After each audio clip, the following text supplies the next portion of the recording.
This is Contacts and Continuities, 500 Years of Asian-Iberian Encounters, an online international conference in 4 parts hosted by the School of Humanities of the Ateneo de Manila University in collaboration with CHAM, Centro de Humanidades, Universidad de Nova de Lisboa, and the Quincentennial Committee of the National Historical Commission of the Philippines. It is now 7 p.m. local time. Good evening from Manila. Greetings to our conference participants on Zoom and to all who are joining us today via live stream on the conference YouTube channel and the National Quincentennial Facebook page. A nuestros colegas y amigos en y de la Península Ibérica, muy buenas tardes, boa tarde. I am Maria Luisa Young of the Ateneo Modern Languages Department, and I will be your moderator this evening. Today's program is the third panel for the last part of our conference, which focuses on the legacies of the encounter and forms of expression. Panel 16 will talk about literature. This evening, we are privileged to have 4 distinguished speakers. After their presentations, we will have some time to interact with them and ask them our questions. And for our conference participants on Zoom, you may raise your hands virtually and wait to be called, or you may type your questions on the chat box. For those who are joining us via live stream on YouTube and Facebook, you may use the live chat option or the comment section for your questions. Our community managers will monitor these platforms and relay your questions to us. I invite all of our participants and viewers to join in the discussion for a fruitful exchange of ideas and lively interaction with our distinguished panel. So to begin, our first speaker this evening is Dr. Rui Manuel Loureiro. Dr. Loureiro is a Portuguese historian, currently a researcher at CHAM, Centro de Humanidades, Universidade Nova de Lisboa. He is also a professor at the Instituto Superior Manuel Teixeira Gomes in Portimão, Portugal.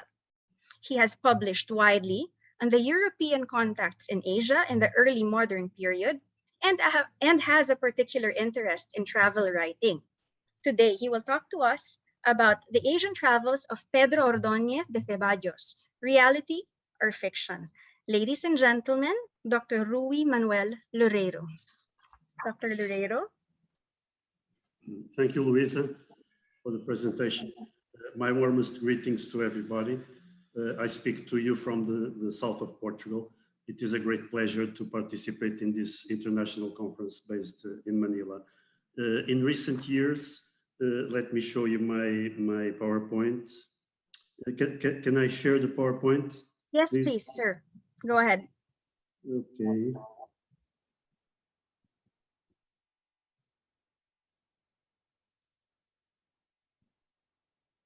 Okay, can you see it? Yeah, okay. Yes, we can. Well, in recent years, I've been studying more closely the accounts of European travelers that visit Asia in the second half of the 16th century and during the 17th century. After the Spanish were able to organize a regular round voyage across the Pacific in 1565 between Mexico and the Philippines, the interest in Spain about East Asia grew exponentially. Until then, the Portuguese had monopolized all European direct contacts with Asia through the Cape route. But the establishment of a Spanish settlement in Manila opened the possibility for Spain of direct trade relations with many Asian regions, and namely with China, with Japan, and Southeast Asia. And the annexation of Portugal and its overseas empires by Philip II in 1580 further increased these expectations. And so in response to this Oriental conjuncture, manuscript and printed accounts of Asia began to appear in Spain, produced by missionaries, by administrators, soldiers, merchants, and adventurers, some of whom were using their own travel experiences, while others were rather what we call today armchair travelers. One of the most curious authors of Spanish travel accounts to appear in this period was one Pedro Ordóñez de Ceballos, whom I want to approach in my presentation. There is now an important bibliography about this man mainly in Spanish and French languages, nothing much in the English language. The major exception being the study by Donald Lach and Edwin van Clay, Asia in the Making of Europe, that includes a brief section about Pedro Ordóñez. When we want to research Pedro Ordóñez de Ceballos, we have a problem right from the start because almost all available evidence about his life comes from his own writings. This is also true about many other writers, of course, from this period who did not belong to the upper echelons of the society. Pedro Ordóñez was born around 1555 in the town of Jaén in southern Spain, which appears here in the contemporary drawing by a Flemish painter. When he was 9 years old, he moved to Seville in southern Spain, where he studied at the Jesuit college. He is sometimes styled licenciado, but it is not certain that he completed any academic degree.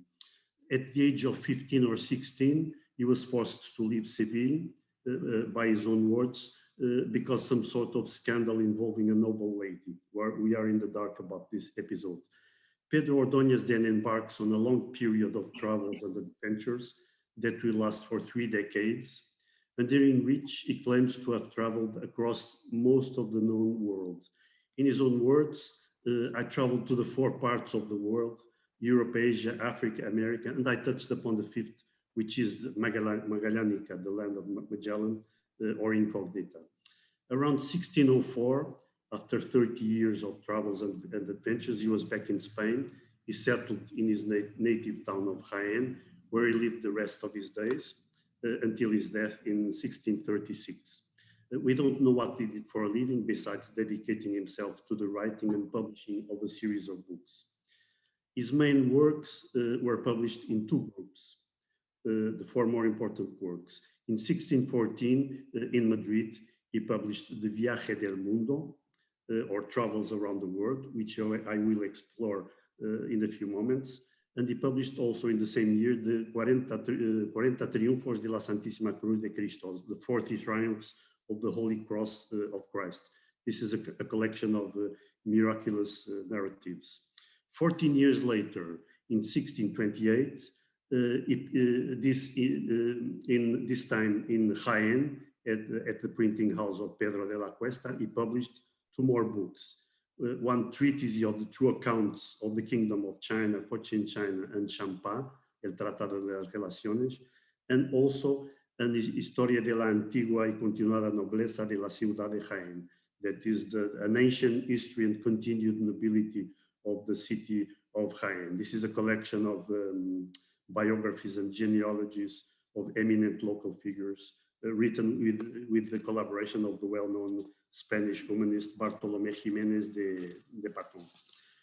But the most relevant of his works is certainly the Viaje del Mundo, hecho y compuesto por el licenciado Pedro Ordóñez de Ceballos. This was the book that brought some fame to Pedro Ordóñez, and it was soon out of print, which explains the 2nd edition 2 years later in 1616.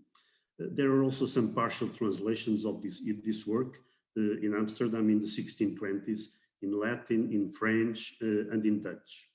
The Viaje del Mundo describes the extensive travels and never-ending adventures of its author in a period of 30 years across Europe, Africa, America, and Asia, including, as the title mentions, a lengthy voyage of circumnavigation. The book is divided in 3 parts. The first part recounts the life of travels of Pedro Ordóñez since he was born until the late 1580s, when he was ordained as a priest in Santa Fe de Bogotá. So in between these dates, he was a merchant, he was a sailor, and a soldier. He allegedly traveled all over Europe, from Spain to Norway. He traveled across the Mediterranean, from Ceuta to the Holy Land, and he traveled in Africa as far as Marrakesh in Morocco, and as far as the Congo in Central Africa. Then around 1580, he moved to Spanish America, where he also allegedly traveled widely from Mexico all the way to the southern Chile. The first part of the Viaje del Mundo has never been properly analyzed, but many of Pedro Ordóñez's allegations seem a bit far-fetched, and he was certainly mixing his own experiences with information he collected from other travelers and from other written sources. The second part of the book starts around the beginning of 1590. It's always difficult to find exact dates in the Viaje del Mundo. It starts with a voyage from Bogota to Acapulco, which we see here in a Dutch painting of a slightly later painting. Pedro Ordóñez claims that he bought a ship and he hired a crew, for he wanted to travel from Acapulco to Peru. However, a storm and contrary winds took his ship all the way across the Pacific to the Philippines, where Pedro Ordóñez claims that he was able to anchor only in the island of Cebu in April 1590. Here he met the local authority, which was one man, Cristobal de Espinosa de los Monteros, an encomendero, which was born in the same town as himself in Jaén. He dedicates very few pages to the Philippines. He has absolutely nothing to say about the Philippines in his texts. And he also claimed that he was not able to anchor anywhere else in the Philippines. He was not able to touch Manila or other islands. Then the voyage proceeds, and Pedro Ordóñez claims that he sailed directly to Macau, the Portuguese settlement on the South China coast, which he reached 1 month later. After another 2 months in Macau, he continued the voyage to Nagasaki in Japan. It's the green line. And then he immediately went to Vietnam, where he arrives a few weeks later, which was called then Cochin, China. He claims to have stayed there 1.5 years. The reader of the Viaje del Mundo, who is familiarized with 16th century sailing practices, shipping routes and navigation calendars, by now will be extremely suspicious about the plausibility of the Asian travels of Pedro Ordóñez, because it is impossible in the short period of time that he mentions to have made all these extraordinary travels. And if we start to compare his description of China, for instance, with other travel accounts published in Europe, we find that most of his information comes from the famous Historia de las Cosas Más Notables del Gran Reino de China, which was written by Juan González de Mendoza and published for the first time in Rome in 1585, with many subsequent editions in Italy, in Spain, in Portugal, etc. In his work in the Viaje del Mundo, Pedro Ordóñez recounts his arrival at the Vietnamese port of Pisipuri and his subsequent wanderings across mainland Southeast Asia, where he spent 1.5 years. This account is extremely confusing from the geographical point of view. The enigmatic port city that he mentions, Pisipuri, appears also in a map of the Dutch traveler Jan Eugen van Linschoten, which was first published in Amsterdam in 1595-1596, and which was based mostly on geographical and cartographical Portuguese materials. Linschoten had lived in Goa, and he had collected a lot of materials which he published in Dutch. If we compare the names in the account of Pedro Ordóñez with the names in Linschoten's map of Southeast Asia, you can see there is an extraordinary coincidence. All of them are found in Linschoten's map. And most probably, Pedro Ordóñez traveled across maps and not across real lands.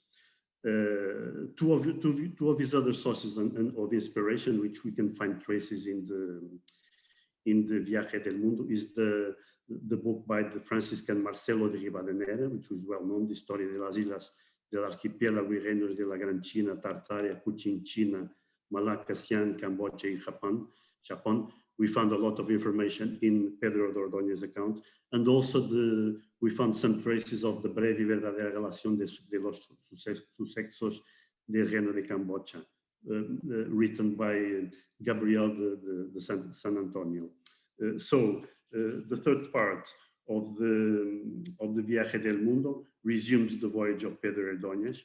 He departs from Vietnam in February 1592 and sails west. He claims to have touched in Malacca, in Goa, in Dio, in Hormuz, which were the main Portuguese bases in maritime Asia. And then he travels on to Pernambuco in Brazil, which from the hydrographic and sailing point of view is also extraordinary.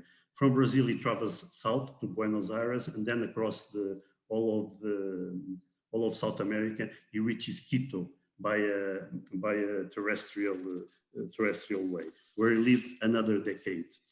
If we take into consideration the conditions of navigation in the Indian Ocean, in the Atlantic, with these regular wind systems, it will be completely impossible to conclude that his itinerary is a true account of travels.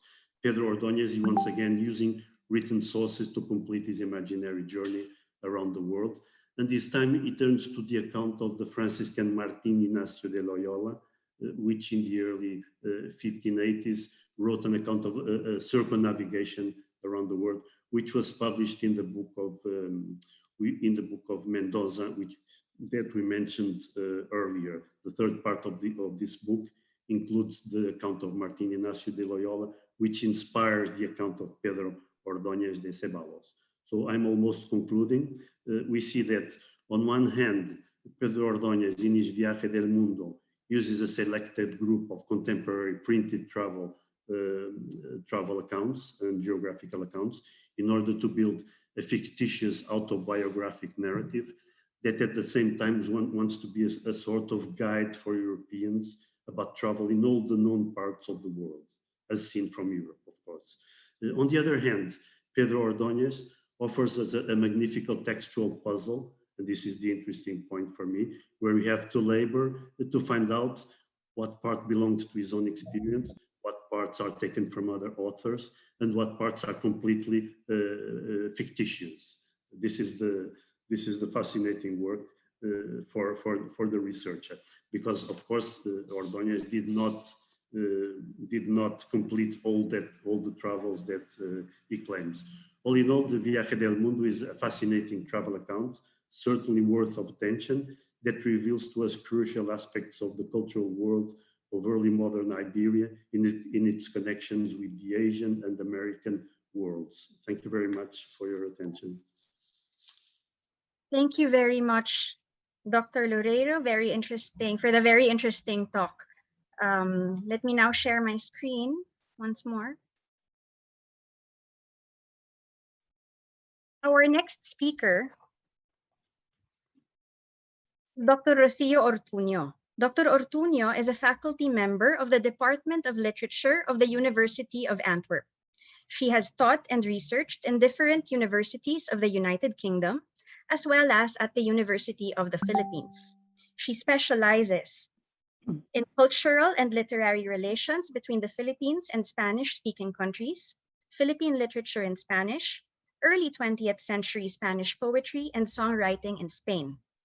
This evening, she will present her research on When China Was No Longer the Enemy, the rewritings of Lima Hong's story in Spanish and Filipino literature from the 19th and 20th centuries. Ladies and gentlemen, Dr. Rocio Ortuño. Thank you very much, Luisa, and thank you everyone for being here. Just before starting the video, I have like a small disclaimer to do. First, the talk has been recorded and will be played in a video, because last year I was participating in another conference online and there were some problems with the voice and the sound. So just for avoiding that, I just recorded my video. I hope it is clear enough this time. And the second thing is, I know there are quite a few historians here, and although the focus of my talk is not the chronicles, I'm mentioning some of them like really quickly. So if someone is interested in getting to know the sources I have been using and which chronicles I'm talking about specifically, you can ask me at the end of the session, or just send me an email and I will share them without any problem. That's it. And I'm not in the beach, I'm confined in my bedroom because I had contact with a positive COVID case. Thank you.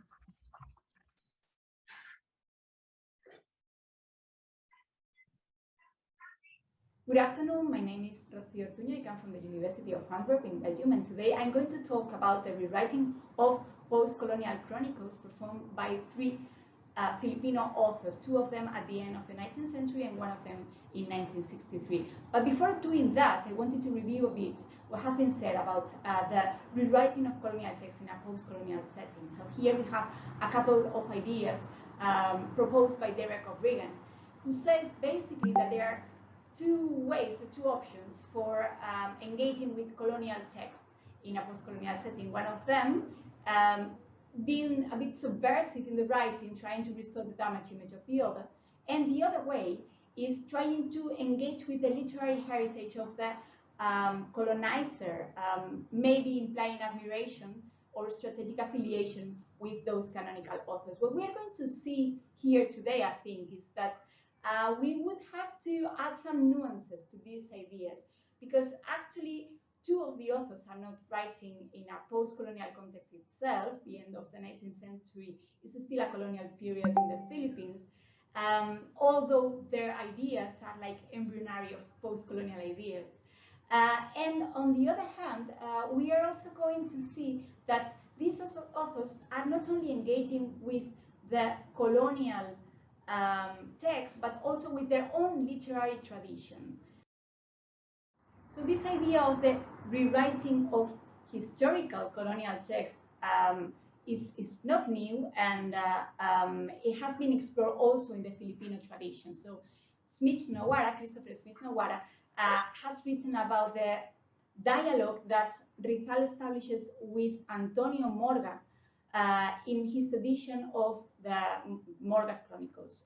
And also we can see how Retana engages with that edition, and they create a dialogue. But what interests us here is how Rizal is challenging the official version given by Morga and the Chronicles of the history of the Philippines, trying to find some kind of bridges to see another version and another idea of the story. And actually, Rizal is going to mention regarding the story of Limahon, the Antonio de Morga's account of Limahon's story, how people reading this chronicle should also consult Isabelo de los Reyes' account of the Limahon feats, let's say. Just to state what Rizal himself said about the aim of his book, of his edition of Sucesos de las Islas Filipinas by Antonio de Morga, we can see here that at the beginning he said that he writes it because of the need to make the past known first in order to be able to better judge the present and to measure the road traveled for 3 centuries. So he's trying to learn about the history of the Philippines from another perspective and try to evaluate what is happening now, preparing the path for what should come later. So I mentioned that we are going to talk about Limahon, but I didn't say who is Limahon. Maybe some of the people here will know it, but Limahon was a Chinese pirate who was doing his things of pirates around the end of the 16th century. And in 1574, he arrived at the shores of northern Luzon. There, he managed to defeat the Spaniards and kill Martin de Goiti and establish a settlement, a kind of kingdom with some indigenous people who were trying to run away from the Spanish colony. He established this, and then Limahon tried to conquer Manila, and there Juan de Salcedo, who is Legazpi's grandson, confronted him, and then he finally ran away. And what happened with him next is argued. So some people said that he was defeated with the aid of Portuguese people. Some people say that he was defeated by Spaniards who were running after him afterwards. And Chinese chronicles say that he was defeated by Chinese, because actually this Limahon pirate was confronting 3 empires: the Chinese Empire, the Spanish Empire, and the Portuguese Empire. This is just illustrative of who Limahon was. He has a monument in Parañaque now, and we can see that in the Sucesos de las Islas Filipinas, this Morda's Chronicles, I have chosen this example because although it is really short, he says, like, he tells the whole story really in a compact way. He insists a lot on the amount of people, amount of Chinese pirates who were coming, who were a lot of them, and then how Spaniards were fewer people and they were really brave, and then Limahong was very coward. It is interesting because every chronicle is highlighting some aspects of the adventures. So in this case is the bravery and how big the deed was that the Spaniards managed to defeat this dangerous enemy. What we are going to find in other chronicles, especially those written by missionaries, because Antonio de Morga was not a missionary, is that they insert the fights between Limahong and Salcedo in a kind of secular fight between goodness and evil. So this happens in Pedro Chirino's chronicle and in Marcelo Rivadeneira's, Francisco Colin. We see that the fact that Salcedo defeated Limahong was interpreted as a kind of divine sign of Spaniards being right and having to stay there, let's say. So they totally mythify the hero, saying that he's like supported by angels and everything he does is interpreted in a symbolic way. Well, Spanish victory obviously is a sign of the support of God to Spaniards and Christians for staying there and Christianizing those people. Limahong, however, especially by Francisco Colin, is portrayed as noble, but, and as a contradiction, he's evil and a coward.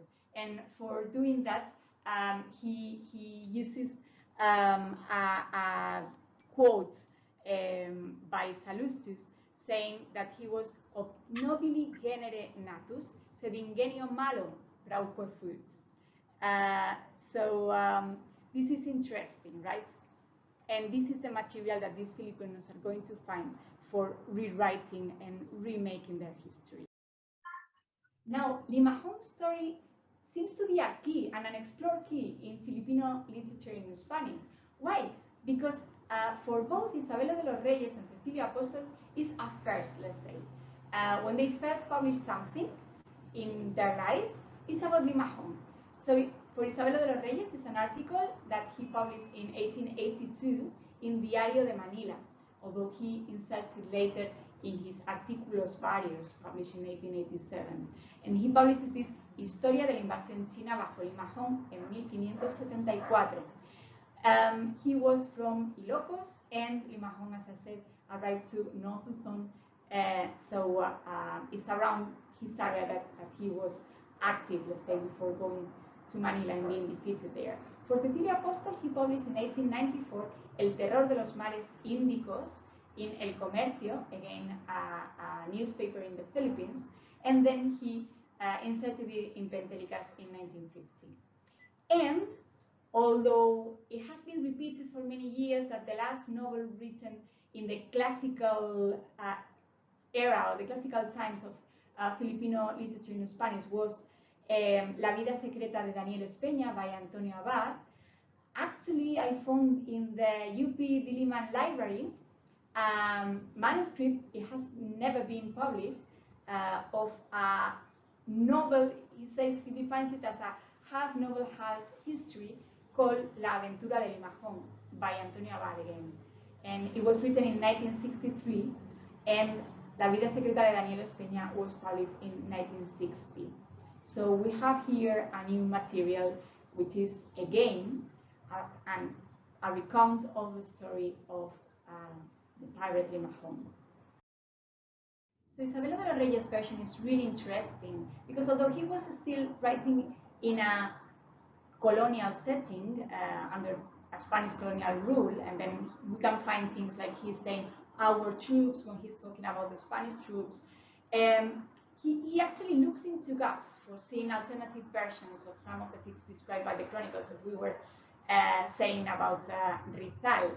And it engages very well with the later activities that De los Reyes will have. So he is actually the founder of a church, and he's actually the founder of a socialist party in the Philippines. He's always looking for utopias, for finding a better way where to live in the Philippines and making of the Philippines an ideal place where to live, because he was seeing that at this time it was a moment with plenty of opportunities for deciding what to do with the Philippines. And then he's going to focus on this in the chronicle. What we see here in this fragment that we see on the slide, he's describing the kingdom that Limahong founded when he arrived to northern Luzon. And then he's explaining how the naturals of that province, so the indigenous people living there, they were no longer happy with Spain, so if they had ever been. And then they proclaimed Limahong king of Pangasinan. And the Limahong just built a beautiful village. And what he's saying is, he's using very positive adjectives. So it's a beautiful village, and he built a fort called the Golden Fort, and it's all rich, right?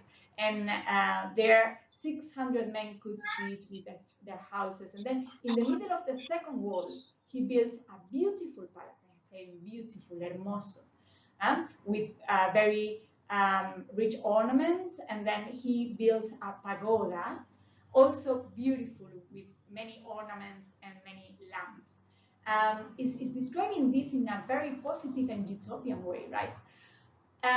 It's also here connecting with an idea that was circulating among the Ilustrados for looking for an origin of the Philippines in other parts of Asia and a connection of the Philippines in other parts of Asia. So we can see this also in Rizal's letters that he was reading many chronicles of European writers mainly about Southeast Asia and India, and trying to find roots of the Filipino-ness in these frontier chronicles and these travelogues and these descriptions of the peoples of Malaysia and what is now Vietnam and Indonesia. There is a kind of will of turning away from the west to the east, trying to find closer connections and peoples that they could identify with better, kind of preparing a detachment with the West and a detachment with the colonies.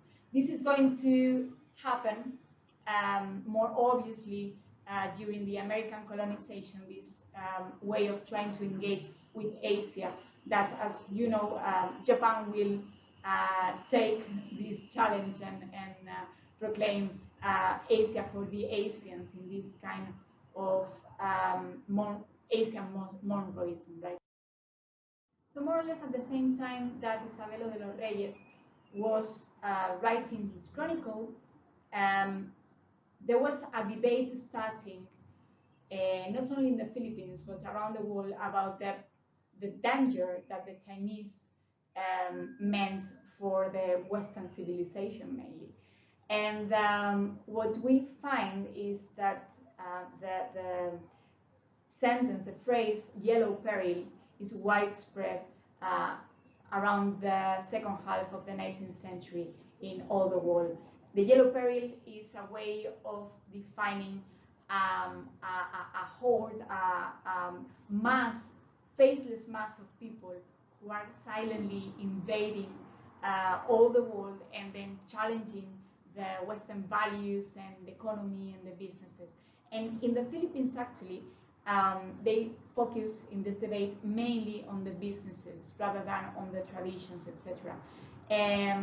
But there was a wide wave of xenophobia, and Chinese citizens in Manila were playing off dumping Spanish trade and colonial economy, as it was happening in all the world, but especially in the Philippines due to the huge amount of Chinese immigration that was coming to the Philippines at that time. Then in 1894, we find this book, Ataque de Limahong a Manila en 1574. This is a book written by Juan Cano y Mora, which is actually a pastiche of the chronicles, the missionary chronicles and the non-missionary chronicles written in the 16th and 17th century. And with this, he's actually trying to link the current situation at the end of 19th century of Chinese in the Philippines with the history of the Spaniards in the Philippines, and justifying that the Chinese problem has been a secular problem in the Philippines. So the very same year that Juan Carimora is publishing his book, Cecilio Apostol publishes his first poem, which is devoted to Limahong, and is idealizing totally Limahong, mainly his freedom for wandering along the seas freely, and also portrays him majestically standing on the bridge of the boat. But at some point of his life, he decides that he wants to rest, that he's tired of so much traveling, and he is looking for a friendly shore where to go. So the Philippines appears to be a kind of promised land for Limahong. It is especially interesting because if Cecilio Apostol might not be answering directly Juan Carimora, he is totally engaging with the debate that is taking place in the Philippines about the Chinese immigration at that time, and taking a side, a kind of side with these pirates. He is engaging with two more traditions, actually. He's engaging with the romantic piratic tradition. So actually we have José de Esproncedas's most famous poem, which is Canción del Pirata, which was first published in the magazine El Artista in 1835. And the first image that he proposes of a pirate is standing also on the bridge of his ship and looking at one side, he has Europe, and on the other side, he has Asia.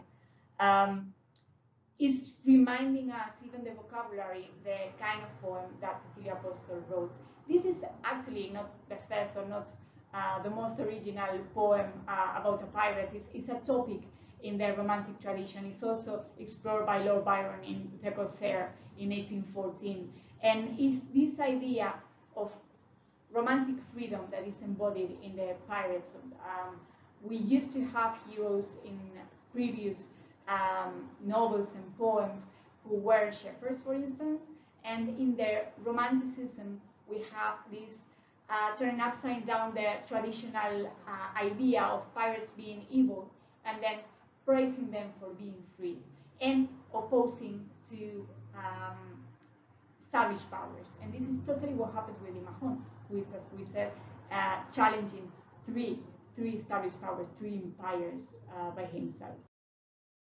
But let's not think, and this is a kind of disclaimer, that Filipino writers are just answering or dialoguing with Spanish tradition, Spanish literary tradition, or Western literary tradition. As I said at the beginning, they are also engaging with their own tradition, their own history, for challenging it, for trying to look an alternative version, and their own situation. And this is how Cecilio Apostol is writing about a Chinese parent in a moment of xenophobia in his country, but also with their own literary tradition, the Filipino literary tradition that is on fashion at the moment, let's say. So José Rizal had just published El Filibusterismo. It was forbidden in the Philippines, and we need to think that filibustero refers to piracy as well. Filibustero is a word in Spanish which comes from. So the last account that we are going to talk about is Antonio Abad account. Was written in 1963, but it's yet unpublished, and it's the last classical Hispano-Filipino novel, we can say, until we find a new one. And in this novel, Antonio Abad is going to humanize Limahong. He's going to talk about the reasons behind his actions, and he's going to extend quite a few pages on the times before Limahong was born, on like his father's life, and on Limahong's childhood. And in this childhood, there is a very special character who also appears in the chronicles, which is Shoko. Shoko is a kid that Limahon's father found in an island. He was abandoned. He's a few years older than Limahon, and they grow up together. So Limahon's father adopted him and gave him the same education as Limahon. But he showed to be different. He ends up, instead of being Limahon's brother, being Limahon's corruptor. He's going to be the responsible for Limahon committing criminal actions, let's say. And this is how Abad describes this Japanese character in the novel. So his innate cruelty, his dissimulation, his insensitivity to physical pain, his lack of smile, his arid selfishness. Did they not fairly trumpet his progenitors were not Chinese? And with this, we have a reference to what had happened in the history of the Philippines up to 1963. So we have had in 1945 the Japanese invasion. And at that time, so there is still this vivid image of Japan attacking Filipino population and destroying especially Manila, right, in World War II. And this is also being portrayed in this novel, which collects an old story about the Philippines, but also includes new perspectives on Filipino history. So to sum up, Philippine literature in Spanish proposes a dialogue with the Spanish literary tradition, but also with their own Filipino tradition. And through intertextuality, Spanish version of Philippine history is subversive and gives place to an own view on the relation with China. Maraming salamat sa lahat. Thank you very much, Dr. Ortuño. We will now proceed. We will now listen to our third speaker. Let me share my screen again.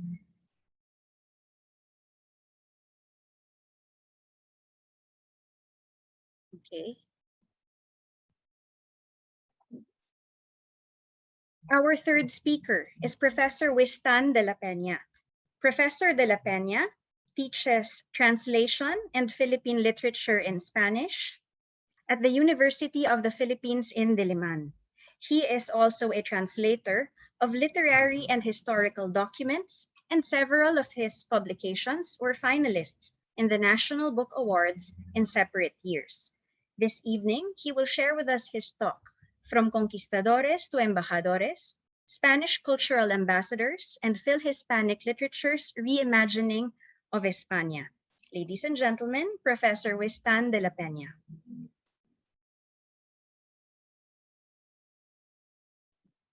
Thank you, Luisa. Let me share my screen.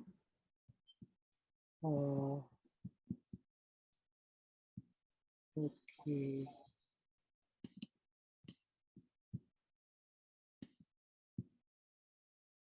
Okay. From Conquistadores to Embajadores. So basically, this will be about representations of Spain and Spaniards post 1898. Wait, I think I have. Okay. Let me start by laying down basic assumptions I am making for this talk. So the August 1898 expulsion of Spanish colonial power and its replacement by American rule, months later, December, inaugurated the Kulturkampf in the Philippines, which found Hispanic writers defending Filipino Hispanidad as an important element of Philippine cultural identity in the face of threatened Americanization.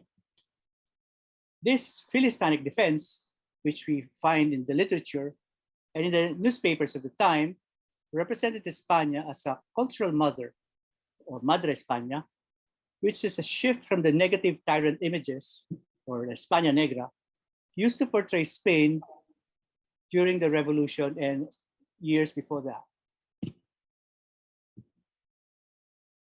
The reimagining of the former colonizer during the American period involved the discursive shift in the representation of España from conquistador to embajador. So with that said, we ask the question, how was España originally imaged? We go back to the reform movement with the leading figures Rizal and Lozano Lopez Jaena, saying that Spain broke the Pacto de Sangre, which Legazpi and Sicatuna made in the 16th century, where they were to be brothers, they were to be equals. But with the subsequent colonization, Spain violated this pact. So in 1898, with Spain expelled from Philippine territory and the coming of American rule, Phil-Hispanic writers felt threatened. They felt that their Hispanic identity was being threatened. So we have here an example of a poem by Fernando Maria Guerrero. This was very popular during the pre-war period. It's a very famous declamation piece at the time, describing the beauty of the Philippines. And then he ends I'm sorry, I'm writing an article when I was making the PowerPoint and I didn't have time to do the translations. So he ended the poem, Ni Patria, saying that it would be a sad fate for him to see that on his grave, he would see grass of foreign sap growing or having a non-Filipino element in his identity. Again, with Fernando Maria Guerrero, in another poem, Tu Eres la Gloria, he was saying, he questions, why should we love and adopt and put above what is ours something that is not of our language, of our culture? He says, people have the right to preserve their identity. And then this is a often quoted poetry of his, A España. They're saying in this part of the world, people are the new Sanchos, referring to the Don Quixote characters. New Sanchos are making the Quixotes of the Malayan region to speak in English. So this is a protest against the imposition of English. When we have the Hispanidad threatened, we also have the affirmation of Hispanidad. So we have here an excerpt from Guerrero's A España. We have here Manuel Bernabe's Canta Poeta. This was written during the visit 1915 of the Spanish poet Salvador Rueda, and Bernabe calls him Embajador de Madre España. So this is one of the first instances where we will meet the word embajador being used to refer to Spanish personalities.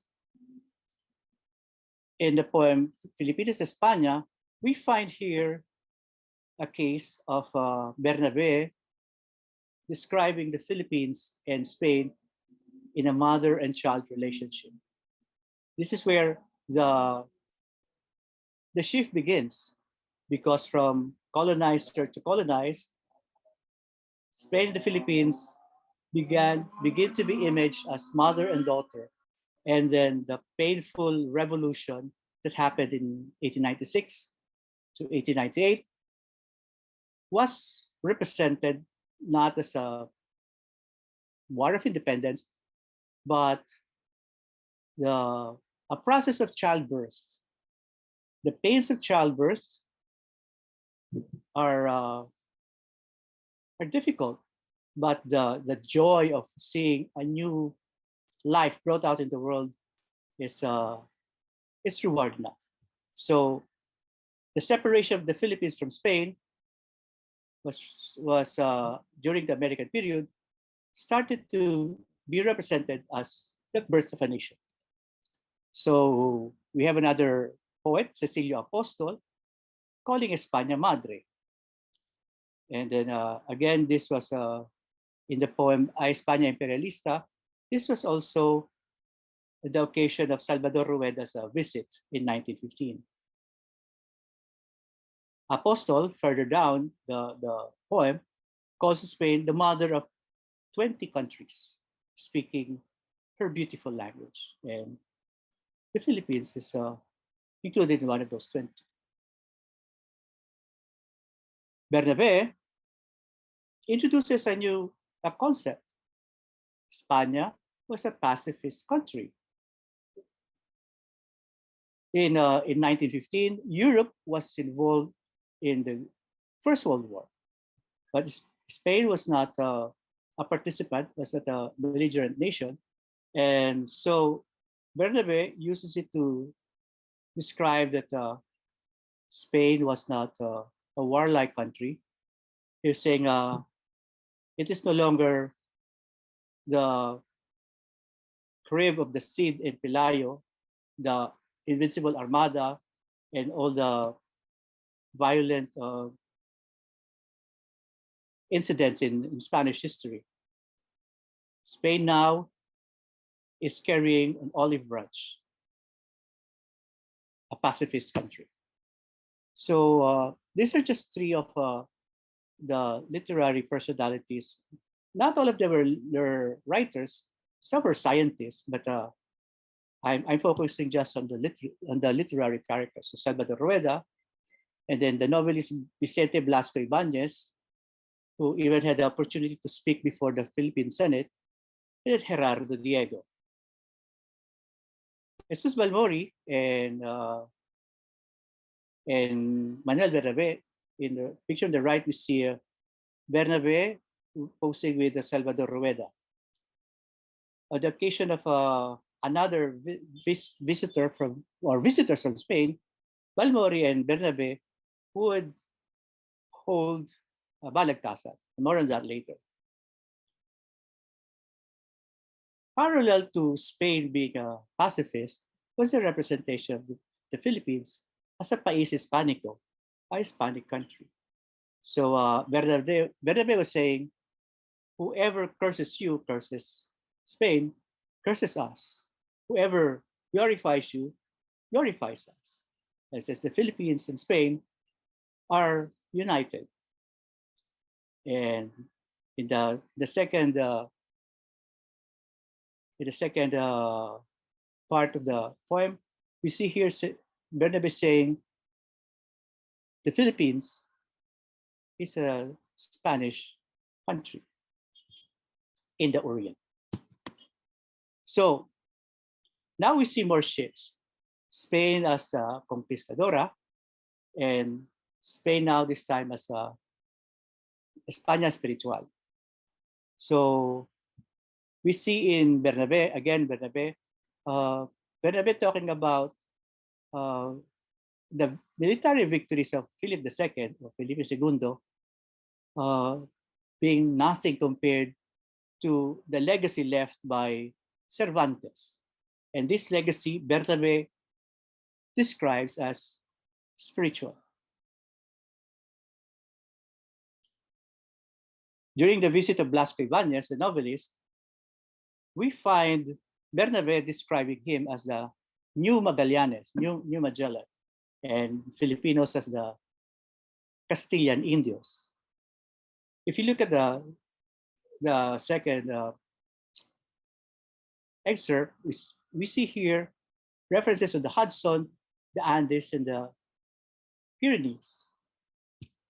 In the poem Salutación, what we see is Blasco Ibanez being portrayed as a new Magallanes, a new Magellan, not in search for lands to conquer, but serving as a spokesman for Philippine independence, to speak to the United States, that's the Hudson, to speak to Spanish-speaking countries, Spanish Americans, the Andes, and Spain, the Pyrenees. This is this is a short news clip from the Pittsburgh Press, an American newspaper. In one paragraph, it announces a flight of Spanish aviators to the Philippines. This is 1926. So from literary figures, I go to the aviators. So this is the map of the 1926 Madrid-Manila route. 3 planes started the route, but in the end, not all of them completed the journey. So three aviators arrived: Galarza, Loriga, and Esteves. So this is a Loriga's plane named Magallanes. Here's the landing in Manila, May 1926. And then here's a sample of stamps issued on the occasion of the historic flight. Why is the flight significant? Because this introduces a new Spain. This is Spain participating in scientific progress. In the 1920s, this was the beginning of exploration of the possibilities offered by aviation. So Spain was participating in this process of exploration of aviation. This is no longer backward Spain, the turn of the century. This was Spain, modern Spain, up to date with technology. In honor of the flight, Balmori and Bernabe conduct a balagtasan, in honor of Francisco Balagtas. So this is an example of this is proof that Spanish poets, Filipino Spanish poets, were not isolated from the Philippine literary circle. They wanted to participate in activities in literary circles in the Philippines. So the Balagtasan had a Spanish form. In Bernabe, the occasion of the death of Loriga in a plane crash, writes a poem to remember him. Galarza lives to fight for Franco as an aviator in the Spanish Civil War. So, but we go to Balmori. So here is Balmori taking the voice of the Philippines talking to Spain. He's saying that what you find here in the Philippines is Spain in Oriental flesh, speaking the Spanish language. So this is reimagining Spain, saying you were not torpe, but if you were torpe, you would not have produced 20 countries or brought to life 20 countries. Let me end here with a often quoted stanza of Balmori. He describes himself as an Indo-Hispanic bard, and he says his heart contains the blood of Legazpi, the Hispanic captain, and the blood of the daughter of the Raja. So we have here an example of the Filipino being Spanish or Hispanic and Filipino or Asian. So the reimaging of Spain, we can see, produced a stronger affirmation of Filipino Hispanidad. Why? Because it reaffirmed the Catholic faith, it defended the Spanish language, and it defended Hispanic customs. So in the end, what we have is a shift from the image of Spain from conquistador to embajadores. The personalities coming to coming to the Philippines were considered cultural ambassadors representing this new Spain, a modern Spain participating in the progress of the modern world. Thank you. Thank you very much, Professor De La Peña. Let me share my screen again so I can properly introduce our next speaker.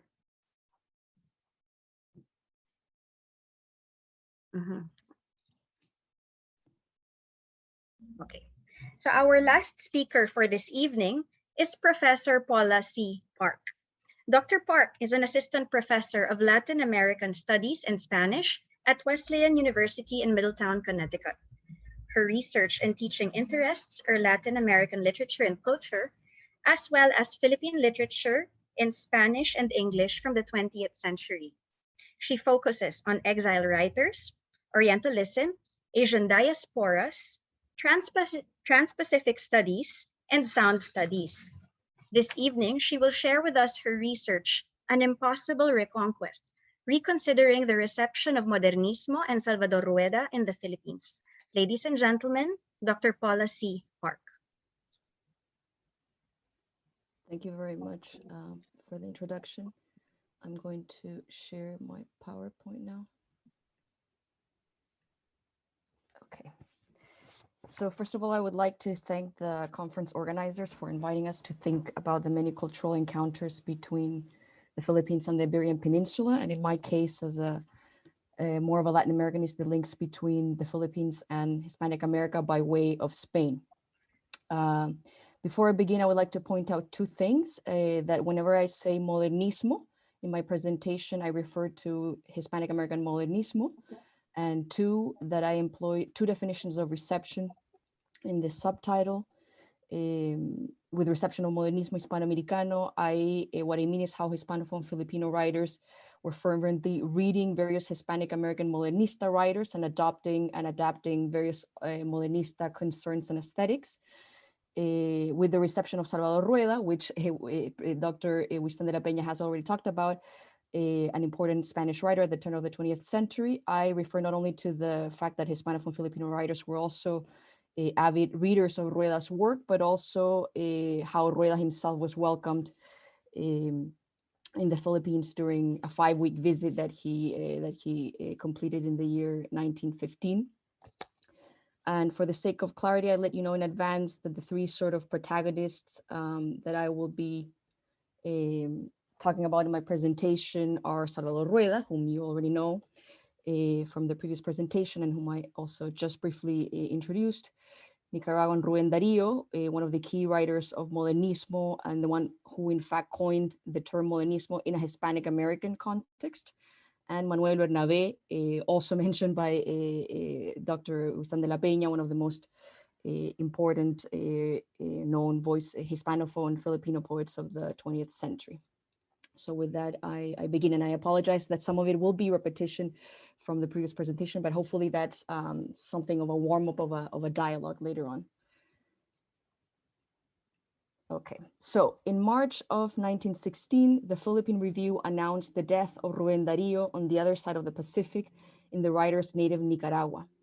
The largely bilingual English-Spanish journal featured the obituary only in Spanish, referring to Darío as el primero de la América Latina, que es tal vez la fuente más caudalosa de inspiración de nuestra juventud literaria, and iniciador en todo el mundo hispano del movimiento modernista. After comparing the effects produced by Darío's writings to the familiar sight of coconut trees and the fragrance of sampaguitas, the note further declared that the Nicaraguan writer was admired como si fuera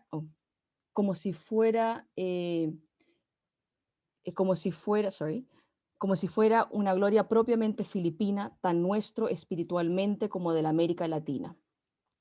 The obituary's unremitting tone of veneration is not surprising, given that Darío was one of the most highly esteemed Spanish language authors at the time. But what is somewhat unprecedented is the suggestion that by laying claim to this important Hispanic American modernista writer, Filipino writers could also consider themselves to be a part of the Hispanic world. It is important to highlight here that Modernismo is considered to be the first Spanish language literary movement to originate in the Americas and to then have influenced other parts of the Hispanic world. Darío's Azul, published in Chile in 1888, is often deemed to be not only a representative, but one of the inaugural works of Modernismo. There are certainly many other earlier works that are of importance to the movement. And some critics see Darío's death in 1916 as somewhat of the movement's end. Obviously, these are just dates that are somewhat useful to locate the movement, but they're not definitive. While Modernismo, like all literary movement, is quite heterogeneous, broadly speaking, Modernista writers were interested in the predominance of sensorial experiences, metric renovation, the rejection of materialism, and the search of beauty, order, harmony, as well as the exaltation of Hispanicness and the so-called Latin race, la raza latina, in opposition to the Anglo-Saxon race. The latter, the exaltation of Hispanicness and Latinity, was more prominent after 1898, when Cuba, Puerto Rico, and the Philippines, among other Spanish territories, were claimed by the US Empire.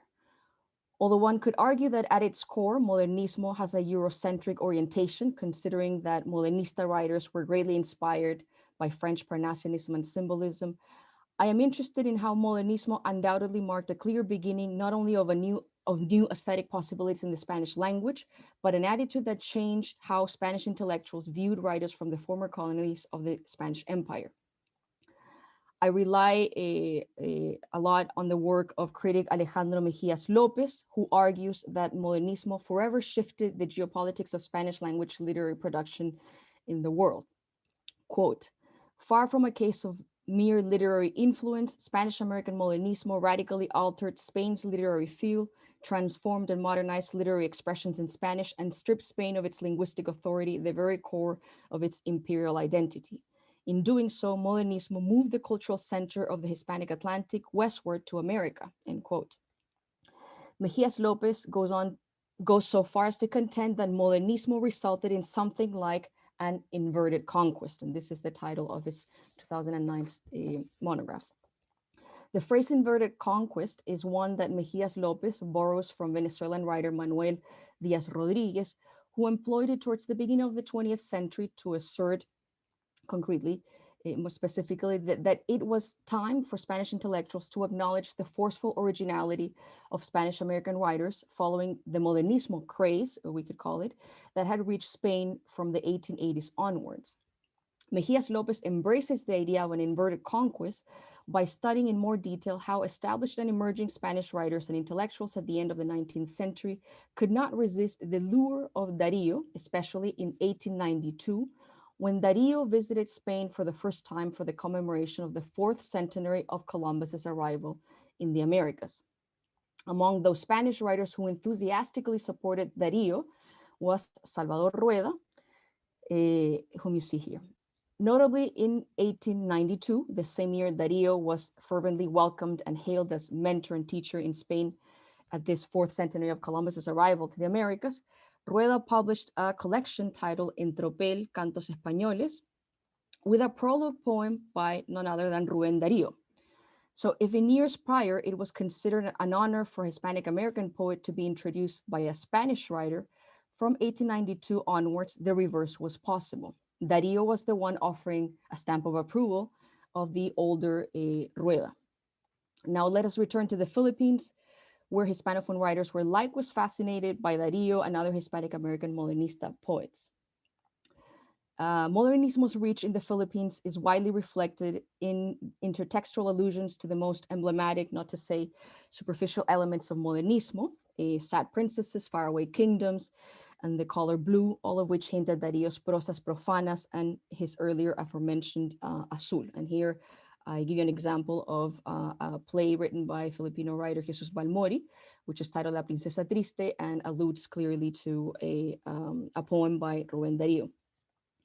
Paratextual criticism and anthologies allow us to further reconstruct the ample cast of Hispanic American writers associated with Modernismo, who were read in the Philippines in the first decades of the 20th century. For instance, an article in the first issue of the journal Cultura Filipina, launched in April 1910, mentions that the influence of Darío, Peruvian José Santos Chocano, Brazilian-born Argentine Olegario Andrade, and Mexican Juan de Dios Pesa, all of whom are consecrated members or precursors of Modernismo, was quote unquote notorious in the Philippines.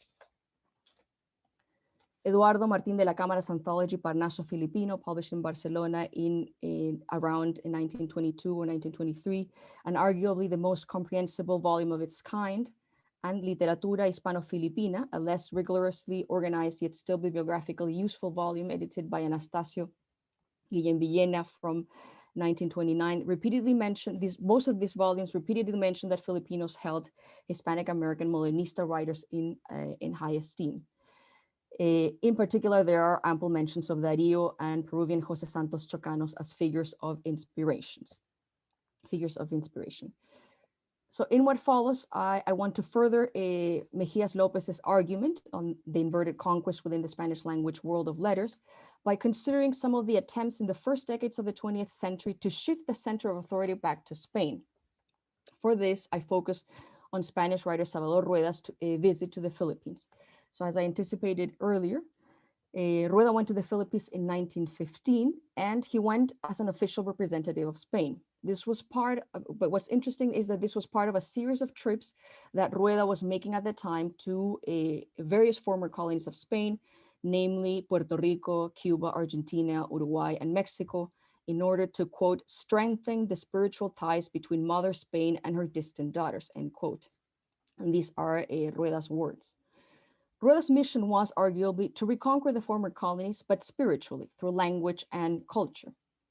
Although nowadays a largely forgotten poet, at the time Rueda made these trips, he was a respected figure, and thus his presence was celebrated in most of the locations he visited. And there were some exceptions, and we can talk about this maybe in the Q&A, but generally there was, he was highly, warmly welcomed in the Philippines, as we will see, and also in Latin America.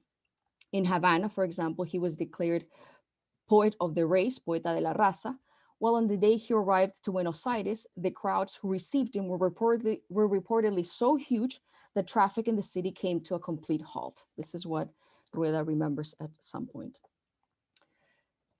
Rueda's reception in the Philippines, where his poetry was read by young Filipino writers for at least 20 years, according to one source, was similar to that in the Americas. Several newspapers and journals anticipated his visit, and as planned, Rueda arrived to Iloilo in September 1915, where he was officially welcomed at Iloilo's Casino Español. 2 days later, Rueda was taken to Manila, where clamoring multitudes welcomed him as if he were the Messiah. And here's a little anecdote that I kind of like. One person approached him and told him, "Usted es mi Salvador, you are my savior," an event that apparently shocked the Spanish poet, who thought that the man might be mentally sick. In the text, they refer to him as el enfermito. Following the proceedings of Rueda's 5-week visit to the Philippines, the Spanish poet had a busy schedule. He partook in several interviews, poetry readings, tours, private concerts, and plenty of banquets, including one in Malacañang Palace. Rueda, or el eminente embajador de la intelectualidad española, as one reporter refers to him, visited various parts of the Philippines, namely Cebu, for instance, Cebu, which was the city that impressed him the most, and Negros Island, where crowds are said to welcome him, chanting, "Viva el egregio embajador espiritual de la gloriosa nación española." And this is something that Huitzilopochtli de la Peña had anticipated too, right? As part of the welcoming reception, well-known Hispanophone Filipino poets, such as Cecilio Apóstol, Isidro Marfori, Jesus Balmori, and Manuel Bernabé, whom you see in this photo, wrote odes to Rueda and by extension Spain in 1915. Without a doubt, the Spanish writer's visit reignited an interest from the part of Filipino intellectuals to reconnect with Spain, an interest that at times morphed into a nostalgia for the Spanish Empire. To give you a concrete idea of this, the poem Cecilia Apóstol wrote for the occasion of Rueda's visit has the title A España Imperialista. As such, Rueda's mission to spiritually reconquer the Philippines was seemingly accomplished. Yet in what follows, I will make the contrary argument by focusing on one of the poets, Manuel Bernabé, who is the youngest among the authors that I listed just now. So let us first turn to Bernabé's poem, Canta Poeta, which you already had some fragments of this poem in the previous presentation. It's dedicated to Rueda, and it was recited in front of him in Manila in 1915. In it, Rueda is invoked into with the rhetoric of the occasion as Embajador de la Madre España, and Bernabé goes on to elaborate the metaphor of Spain as mother, referring to madre que no olvida a la hija ausente, a quien dio sangre e idioma en un rincón de Oriente. So I'm inclined to agree with critics who have interpreted Filipino idealizations and exaltations of Spain at this time as a tactical manner to oppose the US regime in the Philippines. So there have been a lot of articles written on this approach, and I agree with it. But I wonder, to what extent should we continue resorting to the same reading? How else might we interpret these persistent and over time unpalatable praises addressed to the Spanish Empire? Of course, the neo-imperial undertones of referring to Spain as mother are obvious. What is curious, at least for what I find curious in Bernabé's poem, Canta Poeta, is the sudden mention of Rueda's prior visit to Cuba. Bernabé invokes the Spanish poet as follows: Tú que al partir de Cuba, inclinada la frente, escogiste tierra para besarla eternamente, lee en el libro abierto de mi naturaleza, donde es panal la vida y otro Dios la belleza. So I suggest that in between lines, Bernabé casts Rueda as a representative not only of Spain, but also the Americas. Rueda is in this respect a messenger of sorts, the one who can help to reconnect the Philippines, not only to Spain, but also to Hispanic America. When praising Spain, I argue more specifically, Bernabé and other Hispanophone Filipino poets had Hispanic American modernistas in mind. To illustrate this point, I will now turn to another later poem by Bernabé, which was also quoted earlier in Wisdom de la Peña's presentation, the poem titled Filipinas a España. In this poem, written in 1921, and I suspect this was written for the 4th century of Magellan's arrival in the Philippines, but this is a suspicion. I don't have information about this. In this poem, Bernabé declares, no hay más que tu raza de sangre fecunda, la raza de aquella Isabel II que hizo de los pueblos la constelación, ubérrima raza que engendró titanes, la misma que trajo a los Magallanes y envió a las Américas la nao de Colón. So unsurprisingly, the idealization and admiration of imperial Spain is undeniable in this poem, yet it is worthwhile to take a closer look at the phrases sangre fecunda and ubérrima raza, fertile blood and prolific race. These two echo an emblematic line that opens and closes a poem by Darío, a poem from 1905 titled Salutación al Optimista, wherein the Nicaraguan writer articulates an overt exaltation of the cultural legacy of the Spanish Empire in the Americas. Darío's line reads, Ínclitas razas ubérrimas, sangre de España fecunda. Therefore, I ask, couldn't Bernabé's 1921 poem be considered a sort of rewriting of Darío's Salutación al Optimista? If so, shouldn't it be considered an homage not solely to Spain or Magellan, but to Darío? In posing these questions, I would like to clarify that I'm not saying that Bernabé and other Filipino poets were derivative imitators of Darío and other Hispanic American modernista poets. What I propose instead is that Filipino praises of Spain in the first decades of the 20th century were articulated in tandem with Hispanic American modernistas' sharp turn after 1898 to the former colonizer. Bernabé and his peers were not writing under the influence of modernista writers from Hispanic America, but with a common interest with shared worries. And to conclude, I'd like to return to Rueda's visit to the Philippines and various countries in Hispanic America to contend that the attention he received in each of the locations did not result in a spiritual reconquest. In the case of the Philippines, singing praises to Rueda and to Spain enabled a way for Filipino poets to imagine themselves as equals to Hispanic American modernista poets, one of whom had managed to dismantle Spain's position as literary authority and invert a conquest that had for so long placed literary productions from the Spanish colonies at the margins of conceptions of world literature. Against the grain, I suggest that by exalting Spain alongside their Hispanic American peers, Filipino writers were articulating not only their interest to remain part of the ever-changing Hispanic world, but their right to be at the center of it all. Thank you. Thank you very much, Dr. Park. At this point, we shall now open the floor for questions. In fact, we already have quite a healthy harvest of questions and comments from our Zoom chat box, YouTube and Facebook pages. So let me read a first question, two questions actually, related questions for Dr. Loureiro. In Pedro Ordóñez de Ceballos' Viaje del Mundo, though he hardly mentions the Philippines, did he make any reference to the local peoples and relations of one to the other, as in trade, language, or cultures? And in relation to that, Dr. Loureiro, what do you think is Ordóñez's main contribution to our understanding of 17th century Asia?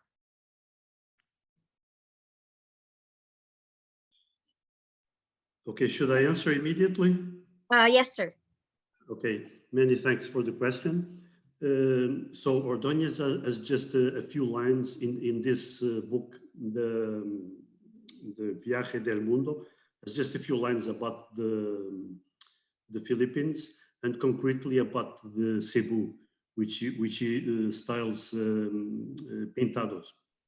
And he mentions the Filipino women, which he claims are extremely faithful to their husbands, in the indirect criticism to Spanish women, maybe. And he also talks about the practice of slavery among the islanders, which people would be in debt and become slaves. His vision of the Philippines, I think, if we are based on the principle that his voyages in Asia are fictitious, he probably didn't want to talk so much about the Philippines because it was a well-known subject in Spain. There were other books being printed in Spain about the Philippines by Antonio de Morga or by etc. And while it concentrates on other areas that until the end of the 16th century had been contacted mainly by the Portuguese, and about which there were some information in the Portuguese sources, but not in the Spanish texts.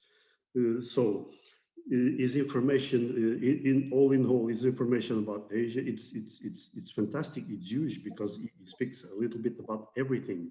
From the moment he arrives in Macau, he gives information about China, about Japan, especially about Vietnam or Cochinchina, about Cambodia, about India, about Ceylon, etc., about the island of Hormuz.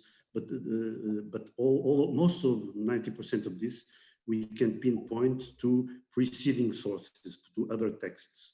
So this is the interesting part. This is a man who had an extremely large library, or perhaps he just had one book.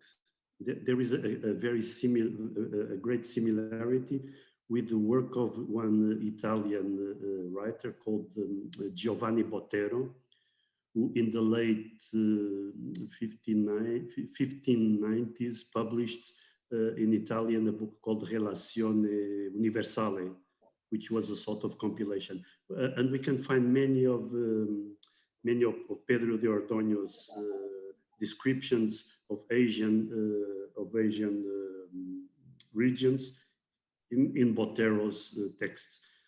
About America, I think he had a true experience of the South American, Central American regions, and because he actually lived there for, I don't know, for nearly 10 years.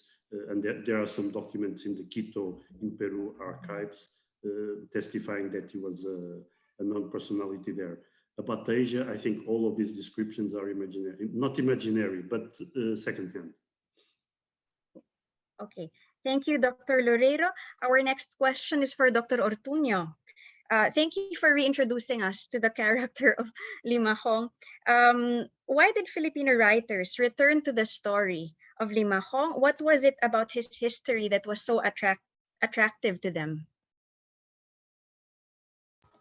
Thank you for the question.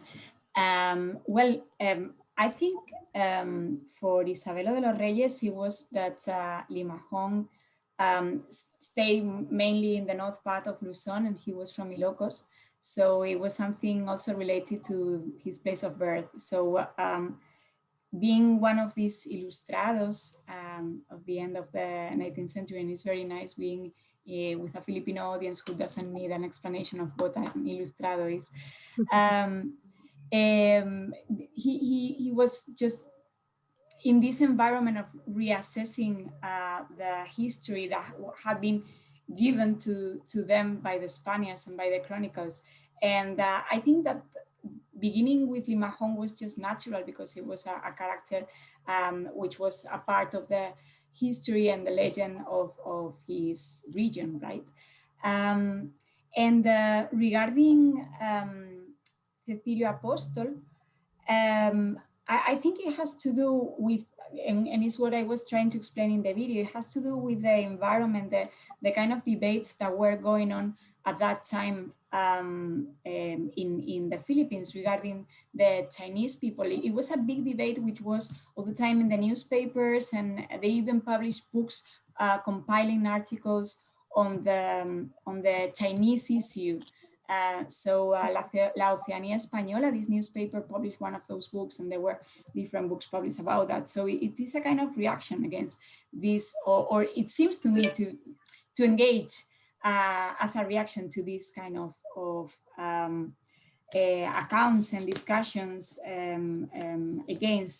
normally against the Chinese presence in the Philippines. But these discussions also come because there was a huge wave of immigration around that time. It is the end of the 19th century from China to the Philippines, but huge. I don't remember the names, the numbers, but it was Jordana y Morera who was publishing in a book the numbers of Chinese immigrants in the Philippines, and it was quite big. And well, talking about literature, also Guillermo Gomez Wingham talks about this immigration in one of his short stories, La Odisea de Singa.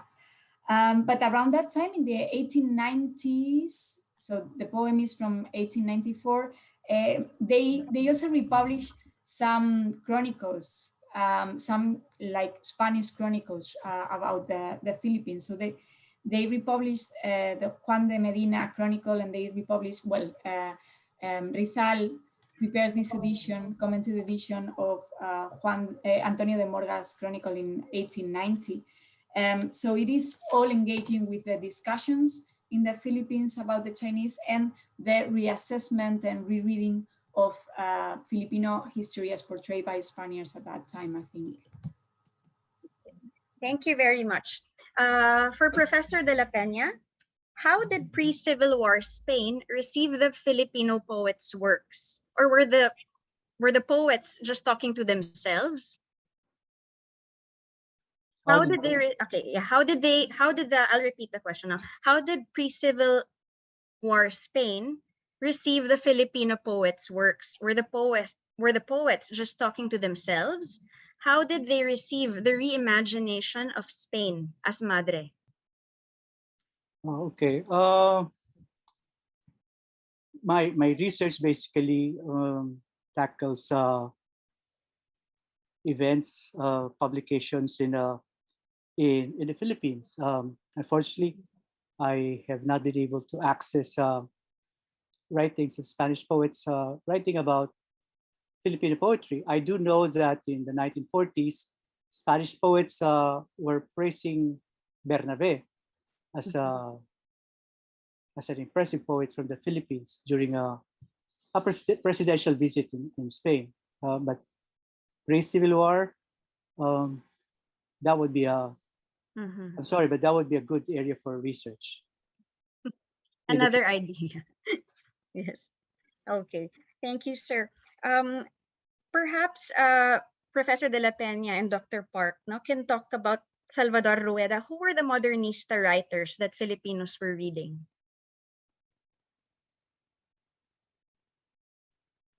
Dr. Park or Professor? Which modernista writers were Filipinos reading?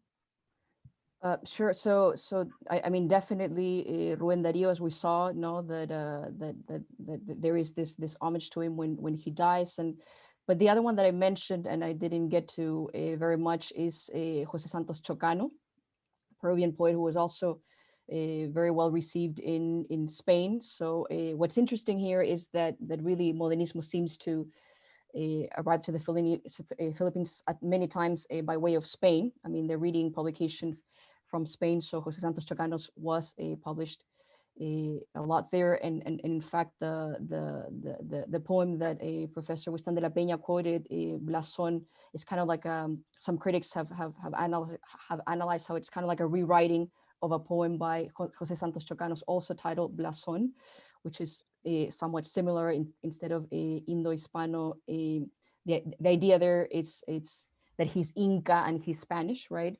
So there's that, but then there's many others. One that I find very interesting is a Puerto Rican modernista writer called José de Diego. So he's not mentioned in this article, in 1910 article that I quoted, but in some private letters, somebody mentions that José de Diego was an important poet for them. And to me, this is interesting because this is a poet that was also very politicized, José de Diego. And so it's interesting to kind of think further of this Puerto Rico-Philippine connections, right? So there's many other, there's the usual suspects of modernista writers, but also the kind of less usual suspect, which I think is the Puerto Rican José de Diego. Thank you very much. I have another So- question. Go ahead. No, Sorry, just- Go ahead, Dr. Ortuño. Just wanted to add, because you mentioned, Paula, the political connection. And I was thinking, but I don't remember the name of this newspaper, which was being published around 1899 in UST. And they were like almost every week, they were publishing, or every 2 weeks or so, they were publishing a poem by a Latin American modernist writer normally. And there are quite a few there, and they are in the repository of UST. And then Enrique Gomez Carrillo, also mentioned by Teodoro Calao, and there is this magazine Domus Aurea, in which they are also talking about the modernist writers. It's a fascinating topic, really. Yes. Okay. Thank you. Again, for Professor De La Peña, how successful were Filipino writers in Spanish in their bid to be at the center and not at the margins of the Hispanic literary world?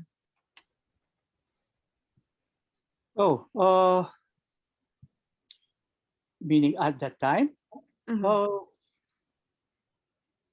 they were being read as well. But the thing is, reception should first come from your own country. So they're like the proverbial lone voice in the wilderness. They as the years went by, they were getting reduced readership. And for example, Fernando Maria Guerrero did not even think of publishing a book. He just publishes poems in newspapers. And at one point, his friends were telling him, "Hey, you are being plagiarized in Cebu. People are publishing your poems under different names. So you better collect them and publish them under your name." So at the urges of his friend Chris Salidas in 1940, it was published. If you look at Bernabe, his Cantos del Trópico, something like 300 pages. Wow, it's quite a long anthology. And it's a rare book now. But what is encouraging is as late as 1990s, I was looking at the titles published in Latin America, and they would include always Bernabe and Balmori. So of all the poets of the period that I discussed, the two came out as strong contenders in the radar of the Latin American readers. Okay. Would Dr. Park like to add a comment as well, like to the same question, like how successful were Filipino writers in Spanish in their bid to be at the center and not at the margins? Yeah, so I kind of ended with that Yes. image, so I guess I had to address it, right? So I guess to follow up on what Professor de la Peña has said, I when I did archival research in Mexico, I was trying to find like mentions of Filipino poets, and so there were some sporadic publications in major newspapers like in Nacional of a poem here and there of Cecilio Apóstol in 1917 by Claro Mayor Recto, and so it's very sporadic in terms of what I have found. But one thing that is interesting, it's that in the early 1930s, Jesus Balmori goes to Mexico, and Professor Ortuño Casanova has also written about this. And what's interesting is that, and he writes various chronicles about this trip that he wants to make. Initially, he wanted to go to Argentina, but he goes to Mexico. And what's interesting is that in one of the first travel articles that he writes that he's going to go there for a conquista literaria, right? Mhm. So to me, that this is interesting because, I mean, whether he was successful or not, one could say that he was not. I mean, one could say that he was because there was some coverage about his time in Mexico. But to me, what's interesting is that he had this idea, okay, I'm gonna go and I'm gonna be a cultural ambassador as well, no, to Mexico, right? So just the idea that he came up with this being able to take on that role is what interests me. But then but yeah, so I'll just say that, I mean, there's other publications of Filipino poets, but again, it's kind of sporadic, so I don't know if it's worthwhile to sort of mention all the ones that come to mind at the moment. Yes. If I may, Go in ahead. Spain, thank you. They become quite successful, kind of, in Spain from early Francoism. So Manuel Bernabé goes to Spain actually, and there is a homage in Teatro Lara of Filipino literature in Spanish, and he gets published in an anthology called Alforjas de la Poesía, which was a poetic group. And it has to be with these topics that they tackle about the love for Spain and these kind of things that are reappropriated by the Francoist writers and match quite well with their new idea of the empire. So they are published sometimes in newspapers in Spain. And in 1947, when they bring a boat to Spain with Spanish survivors from the Manila battle, they bring a letter and a poem by Jesus Balmori, which is also published in the Spanish newspapers. So there is some kind of success in the 1940s and 1950s in Spain, and they are present in the newspapers and anthologies and so on. Thank you. We have another question for Dr. Loureiro. Dr. Loureiro, why do you think Ordóñez used Lynn Schotten's work? Do you think his work, Lynn Schotten's work, was already made available to Pedro Ordóñez de Ceballos at that time?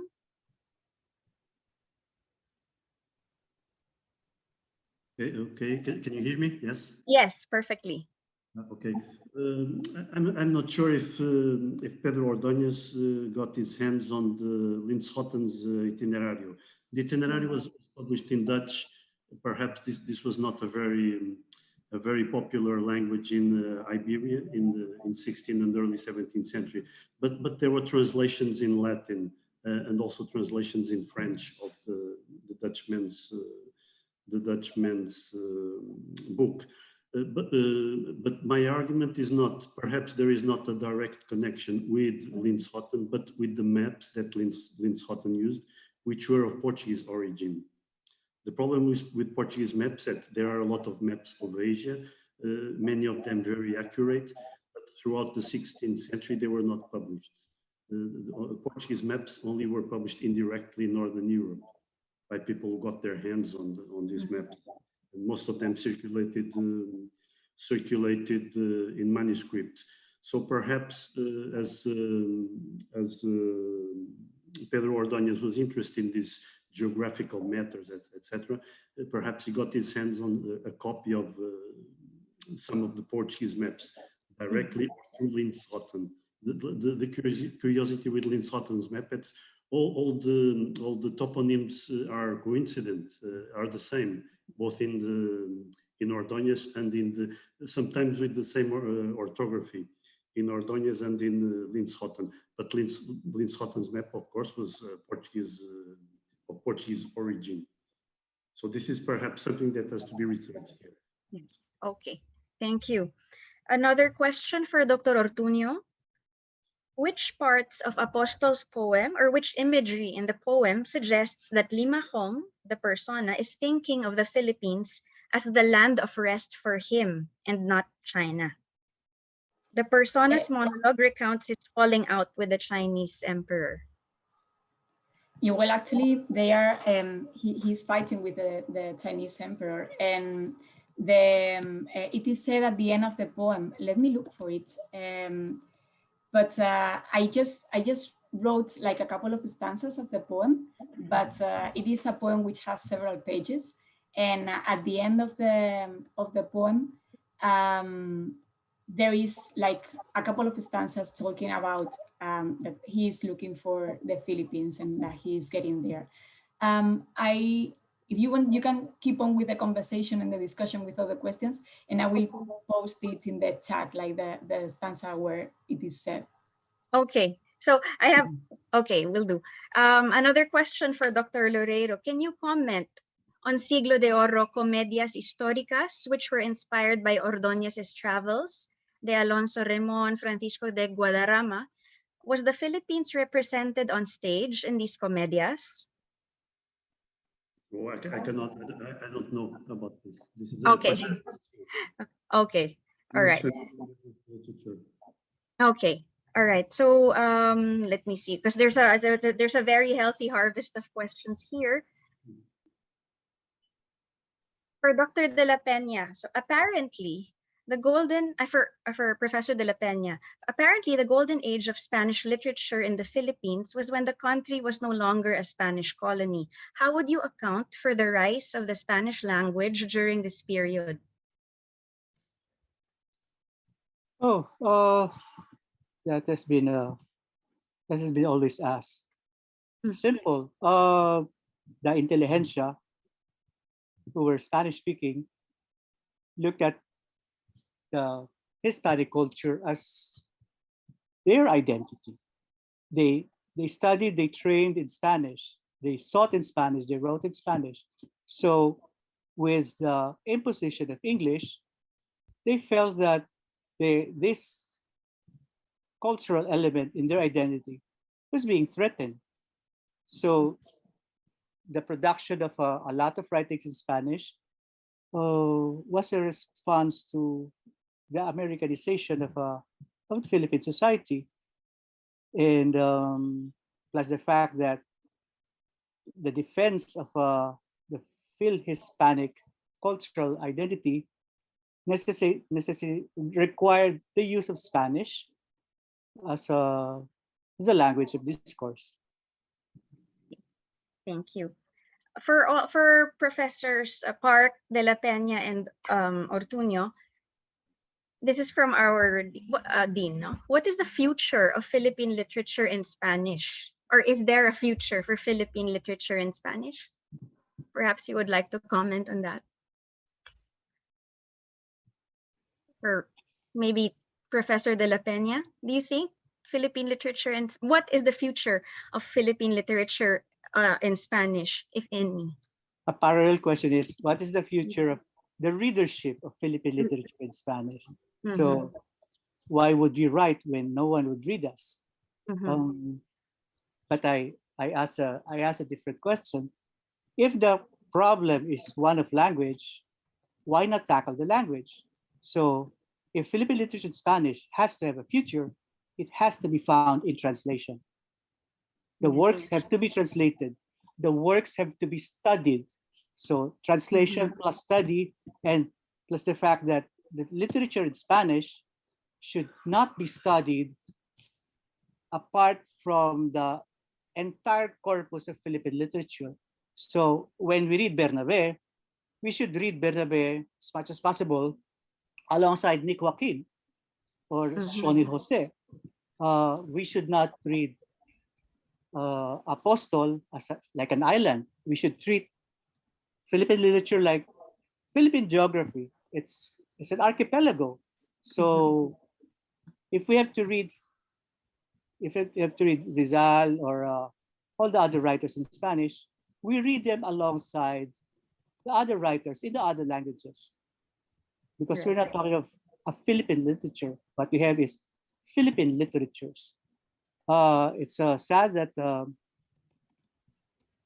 the next generation of Filipinos may not read the original, but this will be a challenge to those who translate to embark on that project of translating the works to Filipino or to English so that they will be accessed.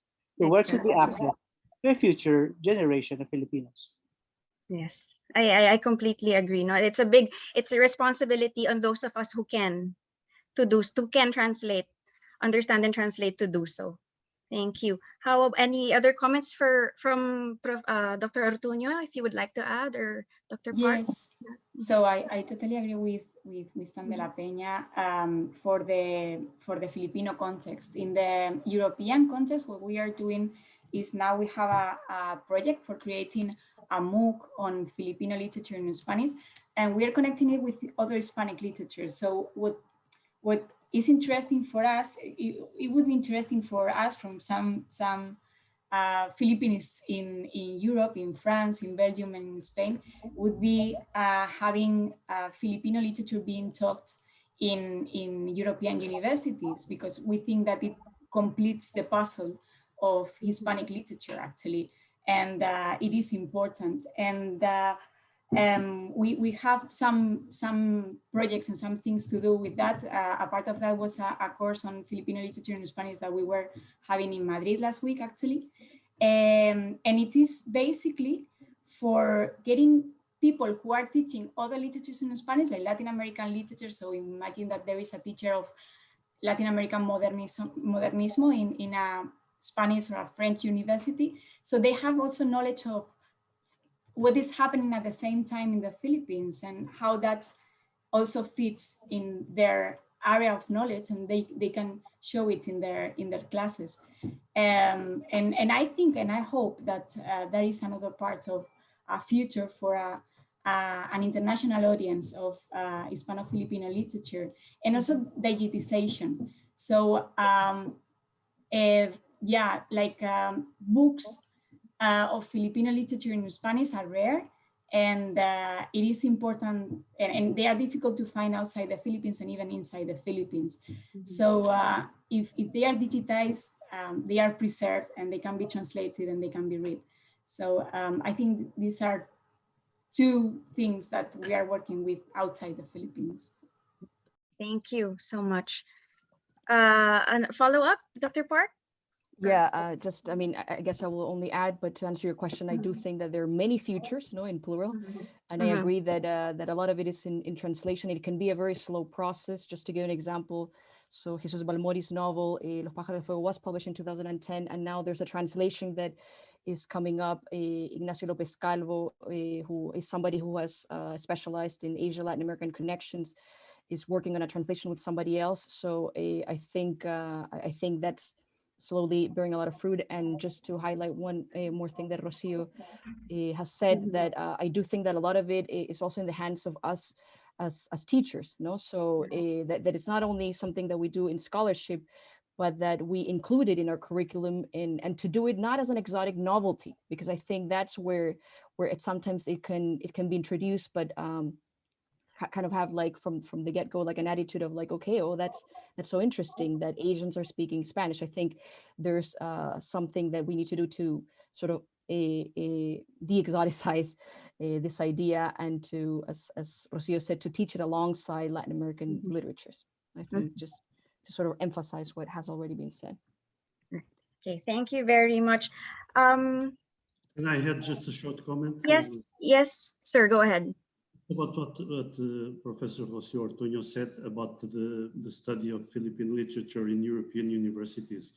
As a result of the connections between my research center, SHAM, and the Ateneo, De Manila, there is a group now preparing a translation of Rizal's work, No Limite Angere, which is the first time in Portuguese it will happen.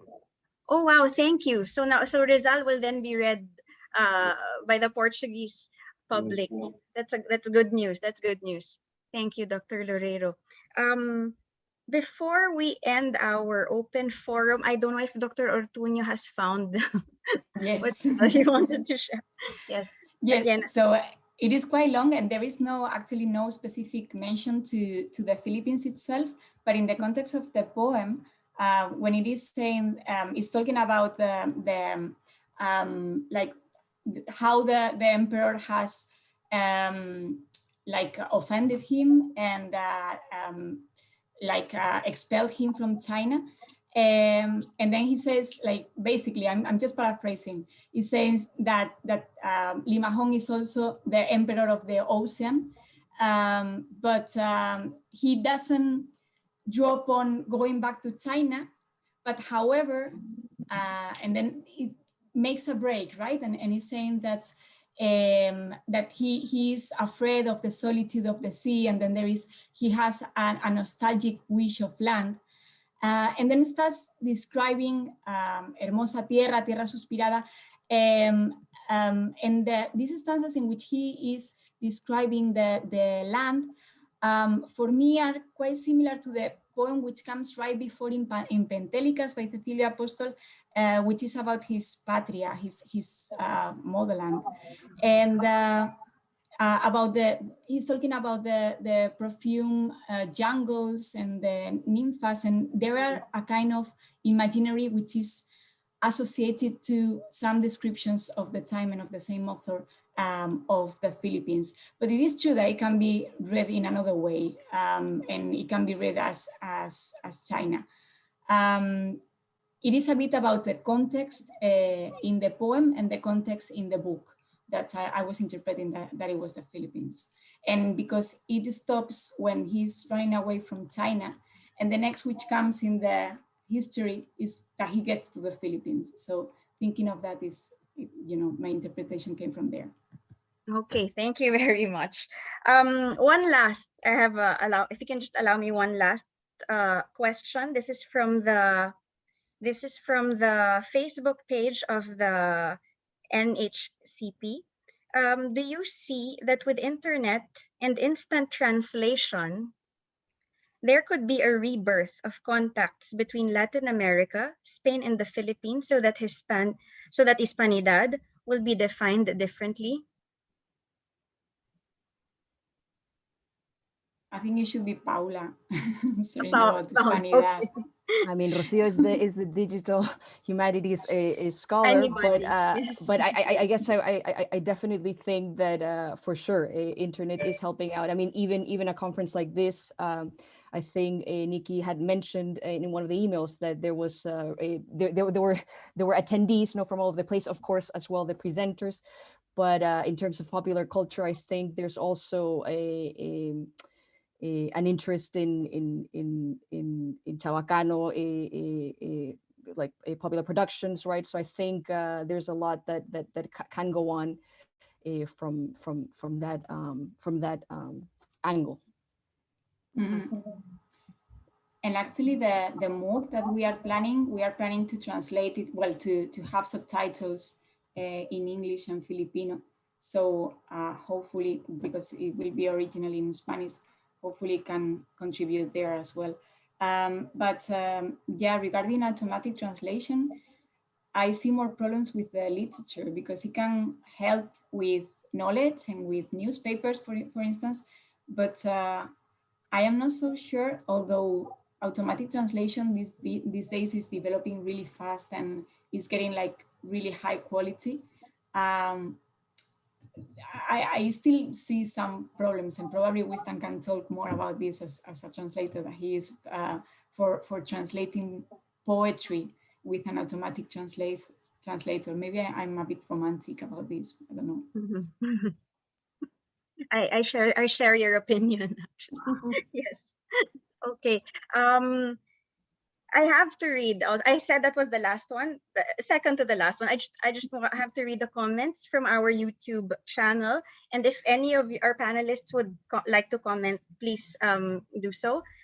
This is coming from VivoCap. Bernabé's poem, Mi Casa es Tu Casa, was published in ABC Madrid in 1951, one of the most important Spanish newspapers. We could say that although not voluminous, he took part of the main literary circuits in Franco's Spain, from which many other Latin American or Spanish poets were excluded.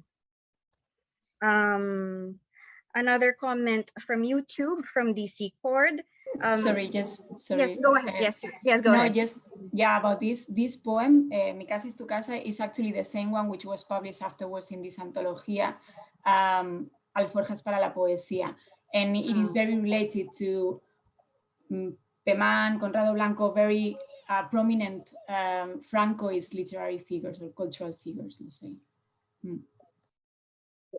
Another comment from YouTube. Now, this is going back to the topic of translation, and please let us also translate these works into different non-Tagalog Philippine languages or other non-Tagalog Philippine languages. And I think that way, we would even expand further the readership and the accessibility of these works written by Filipino authors in Spanish.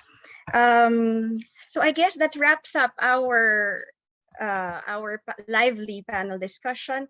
Thank you very much to our panelists, Professor Rui Loureiro, Dr. Rocio Ortuño, Professor Wistan de la Peña, Dr. Paula Park. Thank you very much for sharing with us your insights and your knowledge. It has certainly been very eye-opening. We have rediscovered so much about our literature. Allow me to share my screen again. There you go. As mentioned earlier, we are in the final stretch of this 4-part conference. Let me show you what else is in store for the coming days. So tomorrow, July 17, we have a special panel organized by the Philippine Embassy in Spain, retracing the footsteps of Rizal in Madrid. That's from 4 to 6 p.m. Philippine time. On Monday, we actually have 2 panels, one in the morning and one in the afternoon, on cultural flows and reinvention. It is from 10 to 11:30, and the afternoon panel is from 4 to 6. The following day, I got ahead of myself, July 21, we have a panel on fashion from 7:30 to 9 p.m. And then our last panel is on July 22 on language and identity formation. Finally, we have our closing ceremony on July 23 at 4 p.m. With a talk given by no less than Ambet Ocampo. There you go. For more details on our speakers, on our schedule, please visit the website you see on your screens. And this has been Contacts and Continuities, 500 Years of Asian-Iberian Encounters, brought to you by the School of Humanities of the Ateneo de Manila University and our partners CHAM, Centro de Humanidades, Universidade Nova de Lisboa, and the Quincentennial Committee of the National Historical Commission of the Philippines. On behalf of the Ateneo Modern Languages Department, this has been Luisa Young. Thank you very much for joining us this evening. Muito obrigada, muchas gracias, maraming salamat po. Thank you.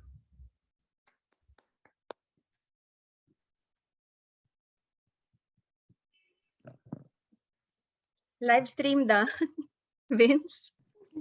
Yay! What a smooth one. Thank you, Thank everyone. you so much. Thank you, everyone. Paula, it's nice Thank to you see very much. you. Yeah, it's nice to see you, Let's take a Jonathan. It's group been a while. photo. Yeah. A group photo. It's Oh, we 9 need to- p.m. time for our Friday night drinks.